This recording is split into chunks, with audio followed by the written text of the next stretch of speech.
interesting case. So today I'm going to talk about this patient. So the wife is 35 years old, husband is 37 years old, and they are married for 6 years and trying for a baby.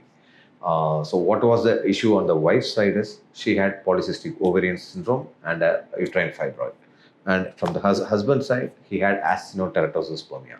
So they had done a lot of treatments and this myomectomy was done, but they are not able to have a proper conception. Finally, they decided for this IVF procedure.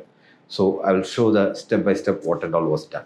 So you can see totally actually 15 eggs were retrieved for them. So these are the eggs which were retrieved.